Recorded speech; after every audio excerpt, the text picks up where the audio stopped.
Iginiit ng mga mambabatas na dapat magpatuloy ang impeachment proceedings laban kay Vice President Sara Duterte sa kabila ng mga petisyon at pagsubok na iantala ito dahil anila nakasalalay dito ang pananagutan sa pampublikong pondo.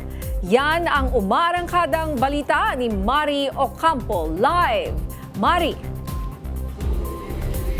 Ninya malinaw nga ang boses ng House Committee on Justice, hindi trial, kundi hearing ang kanilang ginagawa ng naayon sa batas at base umano sa kautusan ng Korte Suprema. Samantala nga gaya ng inaasahan ng ilan, no-show si Vice President Sara Duterte sa pagdinig ngayong araw. Bakante pa rin ang upuan na nakalaan para kay Vice President Sara Duterte sa House Committee on Justice hearing ngayong Martes. Pero kahit wala ang partisipasyon ng bise, iginiit ng mga mambabatas na dapat magpatuloy ang impeachment proceedings. Para kay Justice Committee Chairperson at Batangas 2nd District Congressman Jervin Luistro, malinaw ang konstitusyon at nasa Kamara ang simula ng proseso. Sa atin ang unang galaw. Sa atin ang direksyon. At gaya ng sabi ng mga kabataan, hawak natin ang beat. Iginiit niya na hindi trial lang nangyayari sa Kamara, kundi pagtatasa lamang kung may sapat na basihan para umusad ang kaso.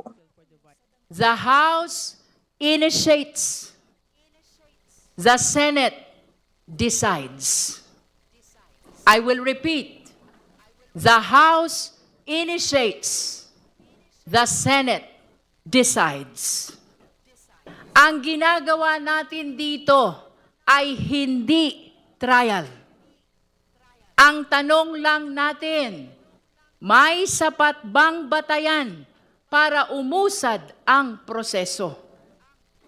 This is merely the beginning, not the end of accountability mechanism. This committee, therefore, is not overstepping. Sa kabila ng mga petisyong inihain sa korte, hindi umano ito dahilan para huminto ang Kongreso. 4 na petisyon na ang inihain ng mga taga-suporta at kampo mismo ni VP Sara para pigilan ang paggulong ng impeachment proceedings. Pinakahuli ang paghain ng petisyon ng asawa ng bise na si Attorney Mans Carpio sa Quezon City Regional Trial Court na mag-issue ng temporary restraining order para sa pagsusumite ng kanilang income tax return sa komite. Dinipensahan naman ni mamamayang Liberal Party-less Congressman Laila de Lima na hindi na rumor o political na ingay ang mga paratang, kundi nakabatay na sa mga dokumento at audit findings.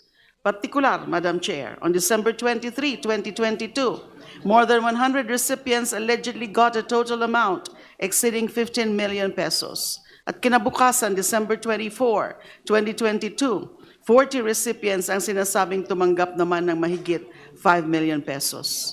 Ilang resource persons o witnesses ang naimbitahan sa presentation of evidence ngayong Martes. Samantala, may naging paglilinaw si Attorney Michael Poa sa kanyang pagharap sa komite. I'm appearing as the former Undersecretary and Chief of Staff and spokesperson of the Department of Education and not as counsel of the Vice President, Your Honor. Were you able to bring? Deferred naman ang appearance ng mga representatives mula sa Security and Exchange Commission, Bureau of Internal Revenue at Office of the Ombudsman sa susunod na pagdinig sa Abril 22.